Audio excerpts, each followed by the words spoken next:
ایران نے اسرائیل کے خلاف بھرپور جوابی کارروائی شروع کر دی۔ وسطی اسرائیل پر 150 سے زائد بیلسٹک میزائلوں سے حملہ۔ ایرانی میزائل اسرائیلی دارالحکومت تل ابیب میں گرے، 44 افراد زخمی، 1 ہلاک۔ ایرانی میڈیا کا دعویٰ، تل ابیب میں حملوں کے بعد متعدد عمارتوں کو آگ لگ گئی، دھوئیں کے بادل چھا گئے۔ مقبوضہ بیت المقدس میں بھی دھماکوں کی آوازیں سنائی دی گئیں۔ اسرائیل بھر میں سائرن بج اٹھے، کئی علاقوں میں بجلی بند۔ میزائل حملوں کے بعد اسرائیلی شہری بنکرز میں چھپ گئے۔ اسرائیل کی ڈیفنس منسٹری کے ہیڈ آفس کے باہر بھی دھماکہ۔ ایران نے اسرائیل میں 150 اہداف کو نشانہ بنایا۔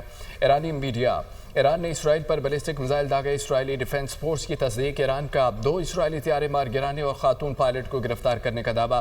جوابی حملے کے بعد ایرانی شہری سڑکوں پر نکل آئے اور جشن کا سماں۔ یمن، غزہ، لیبیا میں بھی شہریوں کا جشن۔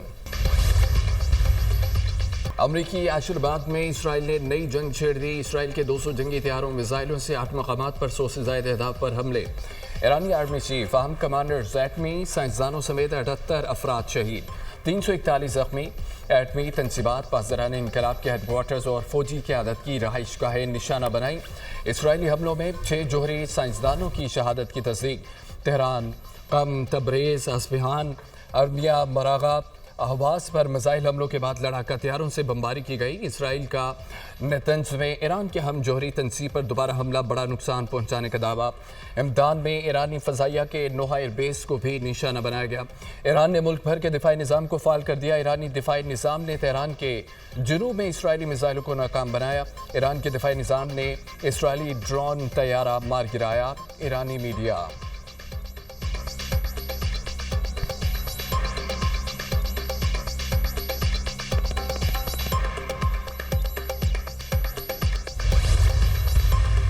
صہیونی ریاست کو اپنے جرائم کا خمیازہ بھگتنا پڑے گا۔ اسرائیل سزا سے بچ نہیں سکے گا۔ ایرانی عوام ہمارے سخت جواب کا انتظار کرے۔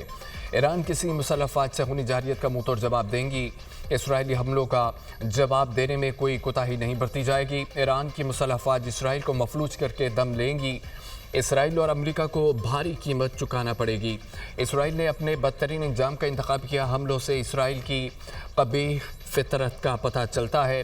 ایران کے سپریم لیڈر آیت اللہ خامنئی کا ایرانی عوام سے خطاب، اسرائیل کو احمقانہ اقدام پر پچھتاوا ہوگا۔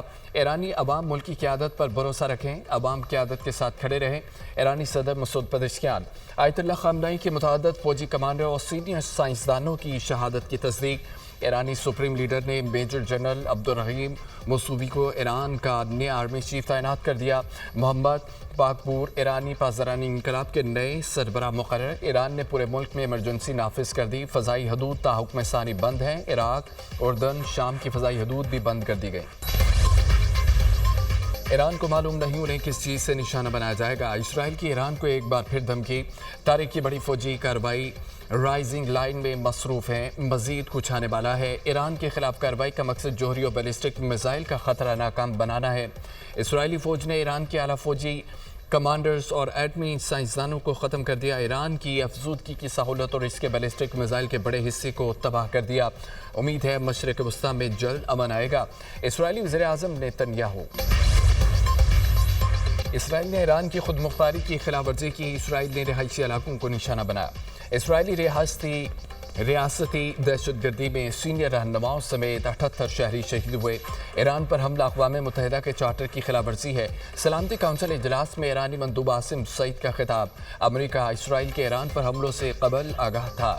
ایران پر حملوں میں امریکی فورسز ملوث نہیں۔ امریکہ ایران کو جوہری ہتھیار رکھنے کی اجازت نہیں دے گا۔ ایران نے امریکی شہریوں اور اڈوں کو نشانہ بنایا، اب تو نتائج بھگتے گا۔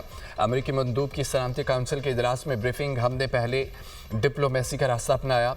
رپورٹس کے مطابق ایران کے پاس ایٹمی ہتھیار بنانے کے لیے کافی مواد موجود ہے۔ اسرائیلی مندوب، ایران کو اپنے دفاع کا حق حاصل ہے، اسرائیلی جارحیت ناقابل قبول قرار۔ سلامتی کونسل اجلاس میں پاکستانی مندوب عاصم افتخار کی اسرائیلی حملوں کی شدید مذمت، کہا کہ اسرائیل عالمی قوانین کی خلاف ورزی کر رہا ہے۔ اسرائیل نے امن مذاکرات کے درمیان ایران پر حملہ کیا۔ عالمی برادری کو اسرائیلی جارحیت کا نوٹس لینا چاہیے۔ روسی ایلچی کا اجلاس سے خطاب میں یہ کہنا تھا کہ جارحانہ اقدامات کو قبول کرنا عالمی امن کے لیے سنگین خطرہ ہے۔